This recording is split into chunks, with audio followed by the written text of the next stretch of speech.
निर्भया कांड हम सब जानते हैं। जी जी।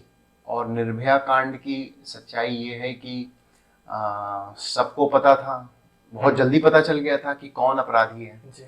लेकिन उन अपराधियों को सजा देने में हमारे सिस्टम को दसियों साल लग गए। आप गौर करें जी, तो जी। कितना लंबा जब पता है कि दे आर द कल्प्रिट्स। पेड़ों से प्रारंभ है, पेड़ों से सांस शुरू, पेड़ों सा यार कौन, अंत में जो साथ जले, और पेड़ों सा यार कौन लिए। और कहते हैं कि हमने उस दिन उनको जो नहीं कह सकते थे सब कुछ कहा, अपने पूरी भड़ास निकाली जो जिंदगी भर की भड़ास थी, और बस हम रोते जाएं और ये सोचे मन में कि हाय हम अपने भगवान से लड़ रहे हैं, हाय हम अपने भगवान।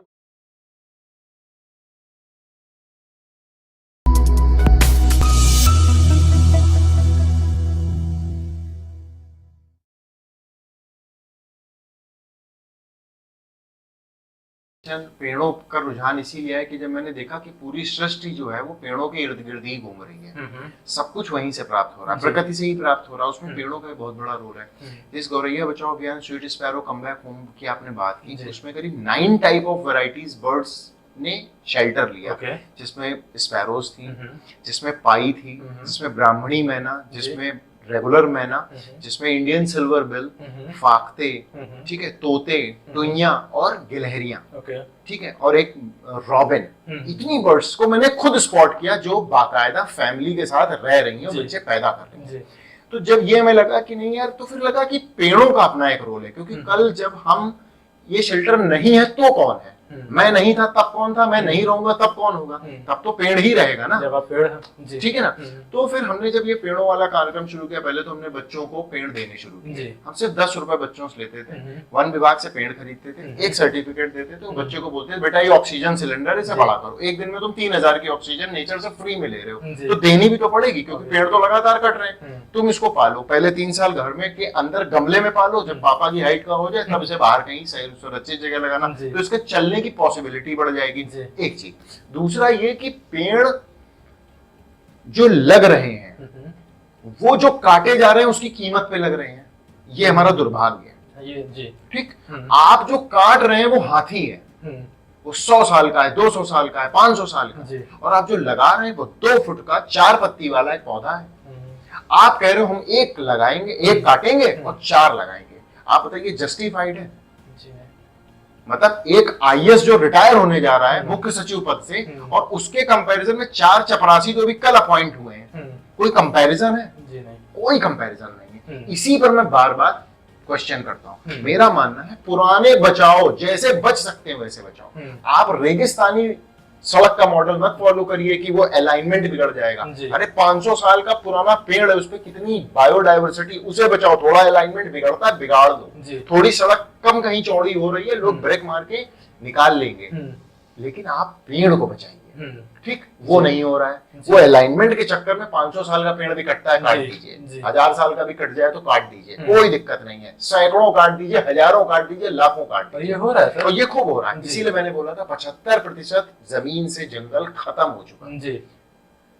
तब हम 100 करोड़ थे जब 100% था, आज हम 800 करोड़ हैं पर 25% है। अब आप समझ लीजिए हमारा क्या होने जा रहा है। दूसरी बात रही कि पेड़ बचाने वाली बात, तो जब भी कभी पेड़ कटा है और मेरे सामने अगर इलीगल कटा है तो मैंने उसको हमेशा, मैं कानपुर में नहीं हूँ, मेरे पास सूचना आई है, मैंने यहाँ से डीएम कार्यालय फोन किया है, वहां पर रजिस्टर कराया है, वहां से फिर पुलिस को शायद बोला गया, पुलिस पहुंची, पेड़ रुका, तो मैं जो कर सकता था करा। अभी यहाँ सारी चीजें करता हूँ, जो कर सकता हूँ मैं करता हूँ, जितना कर सकता हूँ। अभी एक जेके मंदिर के आसपास एक सड़क बन रही थी, जिसकी आज भी मैं जानता हूँ कोई रिक्वायरमेंट नहीं, आज भी आप जाके देखेंगे उस पे ना के बराबर ट्रैफिक मूव कर रहा है, जबकि वो सड़क बन चुकी है, ठीक, उसमें आज भी ना के बराबर ट्रैफिक मूव कर रहा है। और एक इलीगल बस्ती के सामने आपने एक सड़क बना, वहां पर कम से कम 100 से 125 पुराना पेड़ था जो 70 साल से ऊपर का था, कोई 100 साल का था, कोई 150 साल का था।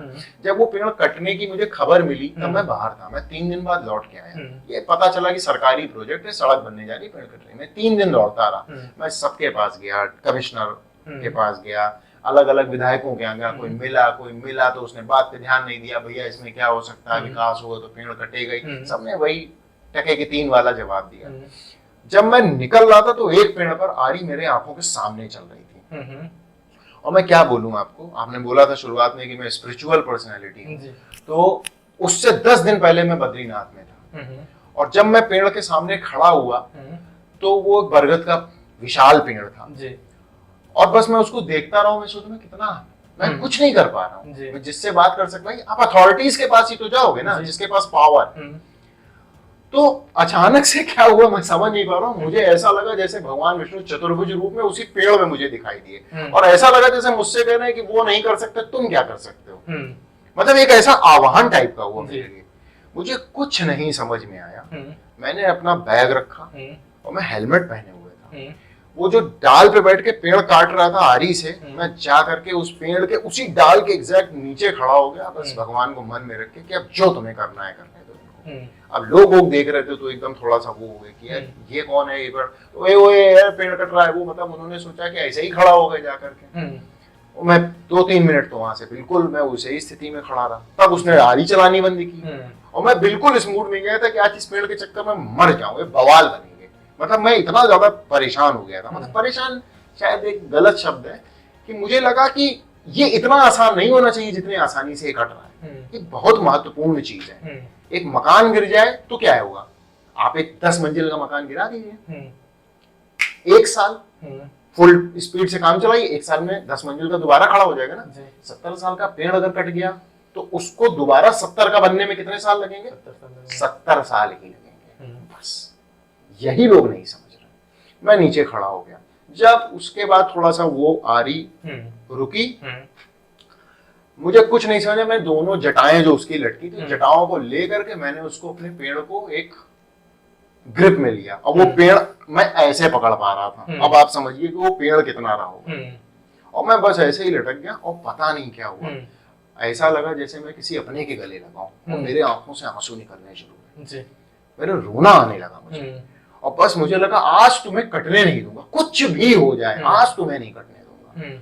अब जब मैंने ये किया तो जितने ऊपर चढ़े थे वो सब नीचे, और वो नीचे, और पता नहीं क्या हुआ। मैं मतलब बिल्कुल जो रेगुलर फॉर्मल शूज होते हैं वो पहने हुआ था, मुझे 30 सेकंड नहीं लगे होंगे, मैं पेड़ के ऊपर पहुंच गया, जबकि मैं पेड़ पर चढ़ने का अपना कोई काम ही नहीं है, और मैं वैसे ही 30 सेकंड में पेड़ के ऊपर चढ़ के बैठ गया, स्थापित हो गया। और फिर मैंने कहा लिया कि अब कुछ भी हो जाए मैं आज तो नीचे नहीं उतरूंगा जब तक 6 नहीं बज जाएगा, क्योंकि उसके आगे लोग काम नहीं करेंगे, सरकारी लोग हैं, इनके पे ओवर टाइम कहाँ करेंगे ये, ठीक है, तो आज तो मैं इसे बचाऊंगा।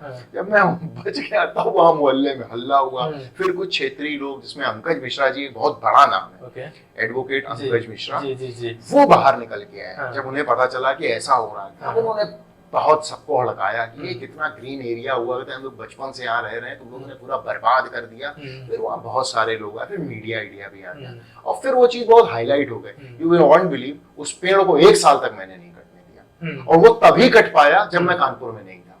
अच्छा, मुझे पता ही नहीं चला। और जब मैं गया तो मैं आपसे पूछने वाला था कि वो पेड़ अभी भी नहीं, वो कट गया, लेकिन 1 साल तक नहीं कटा। मैं उसको फिर उसके बहुत सारे, उसके जैसे बहुत सारे पेड़, लेकिन उसमें इतना मीडिया भी इन्वॉल्व हो गया, तो फिर मीडिया ने भी निकाल लिया कि कुछ ऐसे पेड़ भी काटने का यहाँ षड्यंत्र चल रहा था जो बिल्कुल ट्रैक के बाहर थे, इन्हें सिर्फ लपेटे में लिया जा रहा था, उसपे आज भी लाल निशान मौजूद है। तो अब आप समझिए कि सड़क बनाना तो एक बहाना है, वो तो जो, और मैंने वहां पे जो विधायक जी थे उन्होंने भी बोला, नाम नहीं लूंगा, विधायक जी मैंने समझाने का प्रयास किया कि अगर ये सड़क आपने एक ऐसी बना दी, ग्रीन रोड, कि पेड़ रह जाए और सड़क बन जाए, तो ये तो एक मॉडल हो जाएगा ना। हम तो ऐसे ही रो रहे हैं, कानपुर में 2% से कम हरियाली है, लेकिन वो शायद मैं उन्हें समझा नहीं पाया, या शायद वो उस मूड में नहीं थे, जो भी रीजन है, कुल मिला करके वो पूरा बर्बाद हो गया वो। लेकिन उसमें बहुत सारे पेड़ हम बचा ले गए। आखिरी में एक पेड़ था जिसमें हनुमान जी स्थापित थे, उस पेड़ को भी काटने की थी, लेकिन उस पेड़ को हमने फाइनली नहीं कटने दिया। वो बहुत, उससे भी ज्यादा विशाल बरगद का पेड़ है वो, और वहां पे जितने पेड़ आज की डेट में बचे हुए हैं सिर्फ उसी चक्कर में बच गए, क्योंकि उसमें ईमानदारी से बोलूं कुछ लोगों का, क्षेत्र के तो 2-4 लोगों का, बाकी मीडिया का बहुत बड़ा रोल रहा। उन्होंने उस पेड़ को कटने से बचा लिया। तो ये एक है कि अगर हम लड़ेंगे नहीं तो हमारा, देखिए मेरा होना ना होना मायने नहीं रखता। मंगल और पृथ्वी में एक अंतर है, वहां पर्यावरण नहीं है, यहाँ पर्यावरण है। ठीक है, ये चीज जी। तो कविता को मैंने नाम दिया था धरती को ना अवसाद मिले, और ये वो एक हकीकत है कविता की जो आज हो रहा है जी, प्लांटेशन के नाम पर, पर्यावरण को बचाने के नाम पर, और खास तौर से मैं इसको पेड़ों तक सीमित रखूं कि पेड़ों में हो क्या रहा है। जी, तो कविता है, धरती को ना उसाद मिले, जी, साहब साहब जरा तो देखो पेड़ बड़ा अब कटता है, जल्दी जाओ जल्दी रोको मुझे अनर्थक दिखता है, वहां गिलहरी और चिड़ैया कितना कुछ रहता है, पेड़ के नीचे गैया बछिया कुत्ता मानव रहता है।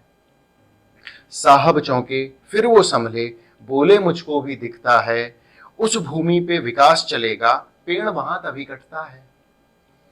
एक कटेगा चार लगेगा, चिंता काहे करता है, एक कटेगा चार लगेगा, चिंता काहे करता है, परमिशन है कटने की, तू काहे को मरता है। एक कटेगा चार लगेगा, कैसी बातें करते हैं, आप भूल गए हैं साहब हम दूषित नगर में रहते हैं। जो कटेगा हाथी होगा, जो लगेगा चूहा होगा, दोनों के मध्य का अंतर 70 से 100 साल का होगा। उस अंतर को कैसे पाटेंगे, आप प्रभु कब जागेंगे, जब आएगा काल प्रदूषण हम सब कहां को भागेंगे। सालों से होता आया मंजर अभी भी बदल न पाया, एक साहब लगवाते हैं एक साहब कटवाते हैं। लाख पेड़ लग जाते हैं, हजार नहीं बच पाते हैं, जंगल और हरियाली खोते हम कहां को जाते हैं।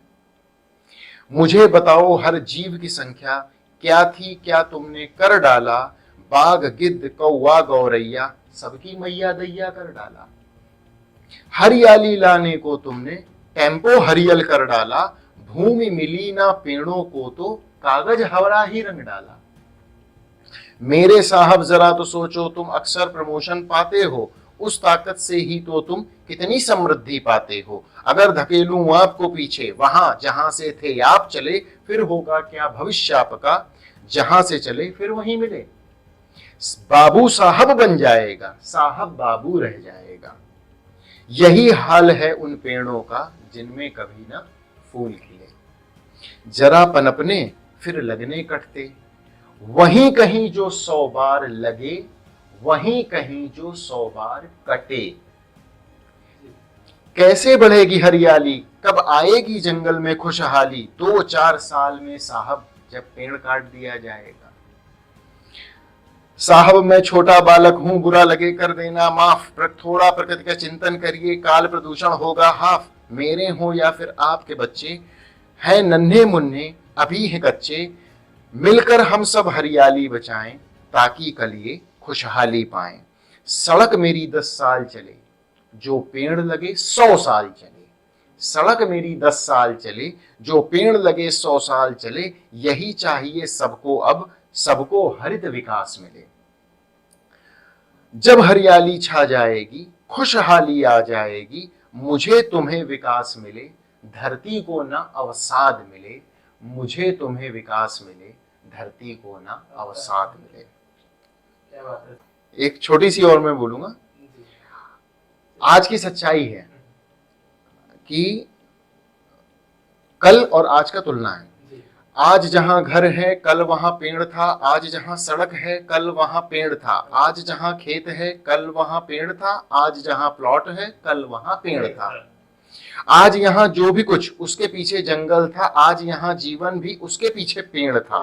पेड़ नहीं बाधा है, पेड़ से तो प्राण है, पेड़ से ही आशा है, बिन उसके सब निष्प्राण है। पेड़ एक सैनिक जो लड़ता प्रदूषण से, पेड़ एक डॉक्टर जो रोगी ना बनने दे, पेड़ एक कृषक जो भोजन दे सबको ही, पेड़ एक माली जो वंदन को पुष्प दे। पेड़ एक कृषक जो भोजन दे सबको ही, पेड़ एक माली जो वंदन को पुष्प दे। पेड़ तो है माता सा आंचल से छांव दे, पेड़ तो है पिता सा जीवन का मुकाम दे।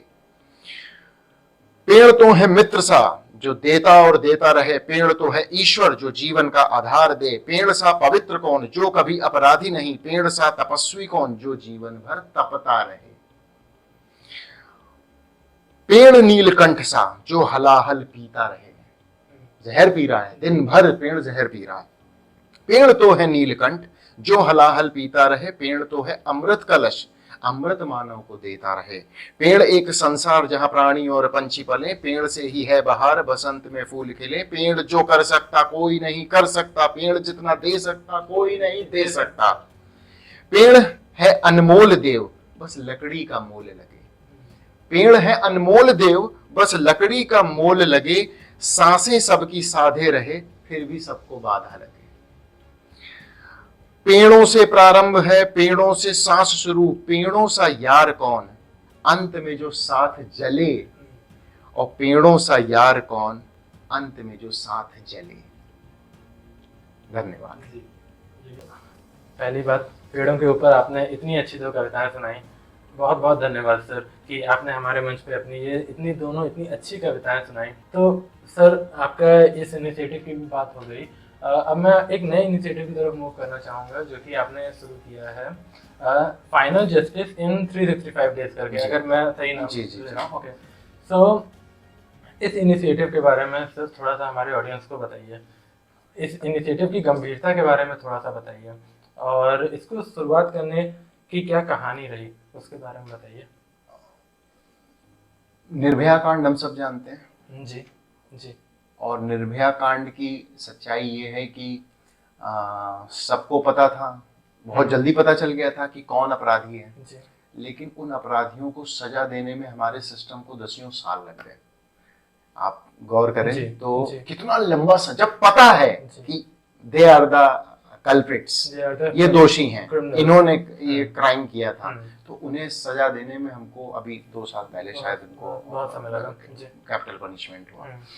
ऐसे ही एक बुलंदशहर कांड हुआ था जिसमें माँ और बेटी को पूरे परिवार के सामने रेप किया गया था। आई थिंक बुलंदशहर कांड ही था, जहाँ तक मैं सही हूँ। तो मैं अपने एक बड़े भैया हैं, उनके साथ में बैठा हुआ था, एंड ही इज वेरी मतलब काइंड हार्टेड टाइप पर्सन, हमेशा स्माइल करते हुए आपको मिलेंगे। उनकी 2 बेटियां हैं, और मैं उनके गया तो ऐसे ही चर्चा होने लगी, तो उन्होंने अचानक से मुझे पीछे से गन निकाल के दिखाई।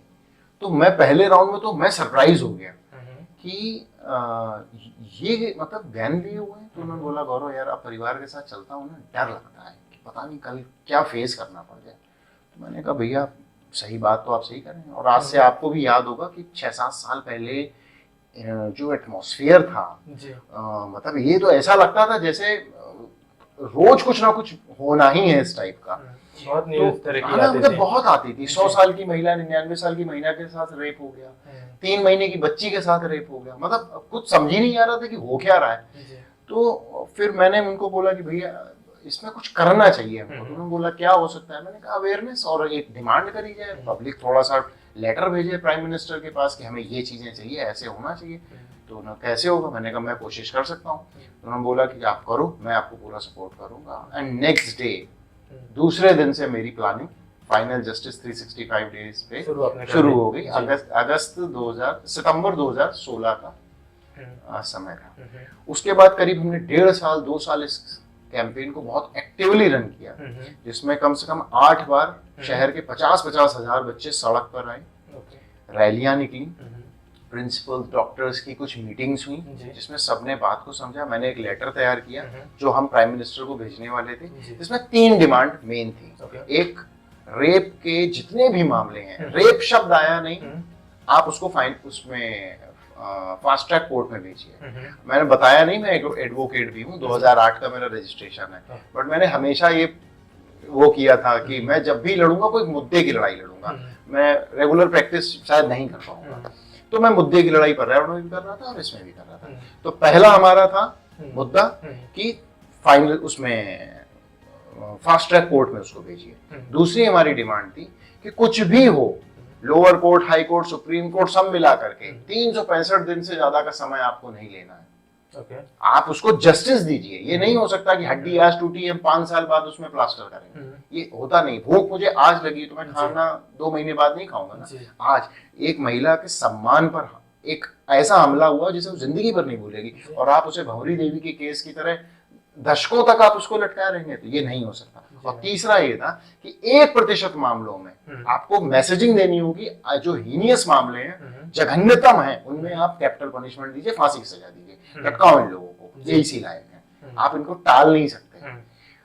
बहरहाल 2 साल में हमने करीब 72,000 लेटर्स। इस तरह के साथ कोई रूल भी पास हुआ? हाँ, मैं वही बता रहा हूँ जी। कि 2 साल हमने ये किया, और मैं ये नहीं कहता हूँ केवल मैंने किया, क्योंकि बहुत सारे लोग इस तरीके की मुहिम निश्चित तौर से पूरे देश में कर रहे हैं, पर कानपुर में हमने किया, और 2 साल में हमने 72,000 लेटर, वो लेटर स्कूल के बच्चों ने भेजे। 72,000 लेटर? हाँ, 72,000 लेटर प्राइम मिनिस्टर ऑफिस हमने भेजे, प्रधानमंत्री को भेजे, और उसका फायदा ये हुआ कि प्रधानमंत्री आवास से, वहां से, उनके ऑफिस से हमारे पास एक लेटर आया जिसमें उन्होंने कहा कि आपकी इसको मास पिटीशन के तौर पे वी हैव एक्सेप्टेड। हमने इसे women and child development ministry को भेजा, और फिर वहां से भी लेटर हमारे पास आया कि हम इस पर काम कर रहे हैं, बहुत जल्दी इस पर कुछ कॉन्क्रीट होगा।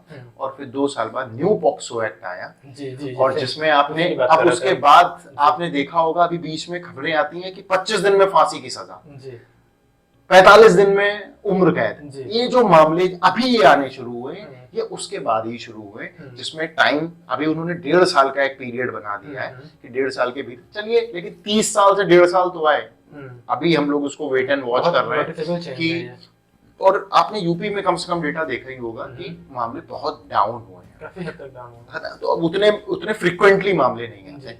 तो हमें भी सरकार को समय, हम सर पे नहीं चढ़े रहना चाहते, हमारा कोई ऐसा नहीं है कि हम कुछ करते रहे, लोग हमें जानते रहे। एक काम किया, उसका मतलब भर का रिजल्ट आ गया, हमने उसको देख लिया, और हमें लगता है कि ठीक है, अब इसमें जब कोई गैप ज्यादा दिखेंगे तो फिर हम इस पर फिर से काम करेंगे। तो ये हमारा एक सक्सेसफुल मिशन अकम्प्लिश्ड है फिलहाल के लिए। जी गौरव जी, आपका बहुत ही सराहनीय कार्य था। मैं सच बता रहा हूँ, आपसे आज मिलके सच में मैं बहुत ज्यादा प्राउड फील कर रहा हूँ पर्सनली, एंड आई होप मेरी पूरी टीम अनटोल्ड लाइफ स्टोरी की भी आपसे आज रूबरू होकर बहुत ज्यादा प्राउड फील कर रही है। बहुत कुछ सर आपसे सीखने को मिल रहा है। जितना सर मैं आपसे बात कर रहा हूँ, मुझे समझ में आ रहा है कि आप एक स्पिरिचुअल पर्सन भी हैं। सेम ये चीज़, ये मेरी और आपकी वाइफ इस चीज़ में बहुत ज़्यादा सेम मैच होती है, बिकॉज मैं भी थोड़ा सा स्पिरिचुअलिटी की तरफ इंक्लाइंड हूँ। आज के समय में आज का जो यूथ है वो धीमे धीमे स्पिरिचुअलिटी की तरफ इंक्लाइंड हो रहा है, ऐसा मैं देख रहा हूँ, बिकॉज हम लोग कोई ट्रेंड फॉलो करते हैं, उस ट्रेंड के हिसाब से मैं ये चीज़ नोटिस कर पा रहा हूँ। मैं पर्सनली बजरंगबली को बहुत ज़्यादा बजरंगबली के साथ बहुत ज़्यादा कनेक्ट करता हूँ। ये बात मैं अपने कई सारे पॉडकास्ट में अभी तक कर चुका हूँ। तो मुझे भी ऐसा लगता है कि आप किसी न किसी गॉड से कुछ पर्सनली कनेक्ट करते होंगे। आप उसके बारे में अगर कुछ बताना चाहें तो। हाँ, आप सही कह रहे हैं, और स्पिरिचुअल देखिए सबके अपने एक्सप्लेनेशंस हैं, क्योंकि सब जो जीवन के अनुभव हैं सब अपने तरीके से उसको ड्रॉ करते हैं। मेरे लिए प्रकृति बहुत बड़ा एक मोटिवेशन है। प्रकृति भी ईश्वर का ही अंश है। हम जो देख रहे हैं वो ब्रह्मांड का एक मतलब महासागर की एक बूंद से भी छोटा है जो हम देख पा रहे हैं। मतलब आप समझ पा रहे हैं? तो जैसे मैं प्रकृति के लिए क्या कर सकता था, करीब 15 साल पहले मैंने प्लास्टिक डिस्पोजेबल्स छोड़ दिए। मुझे लगा कि 365 दिन में अगर मैं 100 ग्लासेस और 100 कटोरियां या 100 प्लास्टिक के चम्मच छोड़ देता हूँ, क्योंकि कहीं ना कहीं जाऊंगा खाने को मिलेगा, तो मैं कम से कम उतना बोझ तो खत्म कर सकता हूँ ना। उसके लिए बहुत टेस्टी डिशेस नहीं खा पाया मैं, ये एक रह जाता है, और रसगुल्ला अलग खाने का और फिर उसी प्लेट में डाल के खा करके नमकीन करके खाने का थोड़ा कष्ट होता है। लेकिन बड़ा मोटिव क्या है कि नहीं करना है तो नहीं करना है। जैसे मैंने और फिर यहां तक कर दिया कि कुछ भी हो जाए नहीं करना है, मतलब प्राण जाए पर वचन न जाए वाली बात हो गई कि नहीं करना है मतलब नहीं करना है। आते हैं दूसरी बात, देखिए ईश्वर या आप जिससे कनेक्ट करते हैं वो क्या है, आप जिसे जानना चाहते हैं उसी को तो जान पाएंगे जी। आप फिजिक्स में बहुत अच्छे थे, क्यों अच्छे थे? आपने फिजिक्स पढ़ी ना, पढ़ी, इंटरेस्ट आप 8th क्लास की फिजिक्स आपने अच्छे से पढ़ी, फिर 9th में भी पढ़ी, आपने इंटरेस्ट लेते गए और आप फिजिक्स की सारी चीजें पढ़ते चले गए, या सेम इन केमिस्ट्री या बायो या मैथ। तो आप इंटरेस्ट ले रहे थे, इसीलिए वो भी अपने राज फाश कर रही थी। और एक स्थिति आती है कि आप कुछ नया क्रिएट करने लगते हैं, एक स्थिति जब आ जाती है, जब आप एक हो सकता है साइंटिस्ट बन जाते हैं। ईश्वर भी ऐसा ही है। आप कहेंगे मैं मानता ही नहीं है, तो आए वो पिल्ला मर रहा था तो वो क्यों नहीं बचा लिया भगवान ने, ऐसा हो रहा था वैसा हो रहा था। अरे भगवान तो सब कह रहा है कि जो जन्म हो रहा है वो भी मेरी वजह से हो रहा है, जो मृत्यु हो रही है वो भी मेरी वजह से हो रही है। भाई भगवत गीता में तो यही फिलॉसफी है। और सबसे बड़ी बात है, आपको विश्वास करना पड़ेगा। हम मानते हैं ना ये मेरी माता है, मेरे पिता है, किसने देखा था जन्म अपना होते हुए? कोई लगा था वीडियो वहां पर कि इन्होंने मुझे जन्म दिया था? हम मानते हैं ना, विश्वास करते हैं। इसका एक कहानी मैं दिखाता हूँ, सुनाता हूँ। ये मेरे मेरे बाबा ने मुझे सुनाई थी, ये उनके जीवन की है। वो एक पुस्तकालय में जॉब करते थे, नयागंज में था, भौती में रहते थे। महीने का आखिरी था, 60 रुपए उन्हें सैलरी मिलती थी। आज से बहुत पहले की बात है, शायद 1950s या 1955 के आसपास की बात है। उनके तब 6 बच्चे थे और जिस दिन वो आखिरी दिन था, घर से निकले, उनके पास सिर्फ 50 पैसा था। 50 पैसे बताते हुए तम्बाकू खाने का शौक था, 25 पैसे की तम्बाकू उन्होंने ले ली, 25 पैसे उन्होंने रख ली। तो इनके पास अब 25 पैसा बचा, 25 का तो इन्होंने तम्बाकू खरीद लिया। शाम को तनख्वाह वाला सीन हुआ, तो तनख्वाह में जो मैनेजर साहब थे वो छुट्टी पे थे। अच्छा। तनख्वाह नहीं बढ़ पाई। अब ये घर जा रहे थे, तो इन्होंने बस पे 25 पैसा उसको दिया कि भाई अब हमें भौती तक जाना है, डायरेक्ट बस चलती थी। तो उस कंडक्टर ने देखा, उसने कहा अरे भैया ये तो सपा चट है बाबूजी, तो आप चढ़ जाओ, कल दे देना। तो उन्होंने तुरंत, चूंकि मैंने बताया गर्वीले थे थोड़े से, एहसान नहीं लेते थे, उन्होंने कहा नहीं नहीं हमें काम याद आ गया, पहले वो निपटा लें। और ये अपना बस से उतर गए। अब इन्होंने पैदल चलना शुरू किया। अब नयागंज से ये पैदल चलते चलते फजलगंज आ गए। अब नयागंज से फजलगंज कम से कम 10 किलोमीटर के आसपास होगा। 10 किलोमीटर पैदल। और बताएं कि कोई आबादी तो थी नहीं इस क्षेत्र में। एक मकान यहाँ होता था, एक कहीं और होता था, एक लाइट यहाँ चलती, लाइट भी मतलब वो जो लैलटेन होती है, और एक वहां चलती थी। रात हो गई बिल्कुल। अभी भी 8 किलोमीटर 9 किलोमीटर बहुत ही रह गया है जाने के लिए। तो ये चलते चले जा रहे हैं। वहां से करीब 5-7 किलोमीटर 6 किलोमीटर पनकी तक पहुंच गए। एक्सक्यूज मी सर, मैं ऑडियंस की क्लैरिफिकेशन के लिए बता दूं कि ये तीनों प्लेसेस कानपुर में अलग अलग एरियाज की हैं, तो सर उनकी बात कर रहे हैं। हाँ। जी सर। तो पहले वो 9-10 किलोमीटर और 6 किलोमीटर, ये करीब 15 किलोमीटर अब समझिए चल चुके हैं जी। और पनकी पे पहुंचकर ये बिल्कुल बस्ट हो गए, मतलब गुस्से से रो दिए जी। और बस भगवान से इन्होंने लड़ना शुरू किया कि आपने इतने छोटे में मेरी शादी करा दी, आज मेरी इतनी जरा सी उम्र में मेरे 6 बच्चे हैं, परिवार का स्थिति आपको पता है। आज हमने सोचा था यार तनख्वाह मिलेगी तो बच्चों के लिए कुछ सामान ले जाएंगे, खाने पीने का सामान ले जाएंगे, आज वो भी नहीं मिली। पैदल चल रहे हैं, टूट रहे हैं, हम आपकी पूजा करते हैं, हम कभी आपसे कुछ नहीं मांगे। इस सब समस्याओं के लिए, और कहते हैं कि हमने उस दिन उनको जो नहीं कह सकते थे सब कुछ कहा, अपने पूरी भड़ास निकाली जो जिंदगी भर की भड़ास थी। और बस हम रोते जाएं और ये सोचे मन में कि हाय हम अपने भगवान से लड़ रहे हैं, हाय हम अपने भगवान को क्या कह रहे हैं। अब लेकिन कह रहे मुंह ना मेरा रुके, कह रहे जान निकाल लें पूरी खुन्नस हम अपनी, और रोते रोते चलते जाएं। और धोती पहनाने के लोग, सन 55 की बात है, तो उस समय के लोग धोती अपना धोती से ही कहते हैं हम अपने आंसू पोंछें और आंसू मेरे झरने ऐसे बहे और हम भगवान से लड़ें, अंदर माफी मांगे लेकिन फिर लड़ें। कहते चलते चलते एक जगह कूड़ा डाला जाता था, कहते मेरी नजर पड़ी उसमें, तो नजर पड़ी तो कहते हैं आंखों में आंसू भरे थे, तो कहते पता नहीं क्या वो कौतूहल हुआ, वो चमक रहा था एकदम सुनहरा सुनहरा। तो इन्होंने उसके पास जाके देखा तो एक रोल था, जैसे रील होती है रोल, तो कहते वो सुनहरे कागज में लिपटा हुआ था। तो कहते हैं मैं पता नहीं क्या हुआ, हमने कौतूहल में वो उठा लिया, वो सुनहरे कागज में कोई लिपटा हुआ था। तो हमने रोल खोला, तो जब वो सुनहरा कागज हटा तो उसमें कुछ पैसे थे। तो उन्होंने कहा कि हमने जब पैसा खोला तो 10-10 के 6 नोट थे, एकदम नए, जैसे किसी टकसाल से बिल्कुल अभी आए हों। और पहले के नोटों की एक आदत होती थी, जब रिलीज होते थे बैंकों में आते थे आरबीआई, तो स्टेपलर करके आते थे। इन नोटों में स्टेपलर नहीं था, एक छेद नहीं उस नोट में, और 6 नोट। और मैंने क्या बताया था सैलरी कितनी थी? 60 रुपए। 60 रुपए सैलरी और 6 नोट। और उन्होंने गिने तो देखे 6 नोट। तो कहते हैं पहले मेरे मन में ये आया कि किसी के नोट गिर गए। ये सब तो बाद में बातें आई हैं कि वो छेद नहीं है, ये है। तो कहते मुझे लगा किसी का गिर गया, हाय किसी का पैसा गिर गया।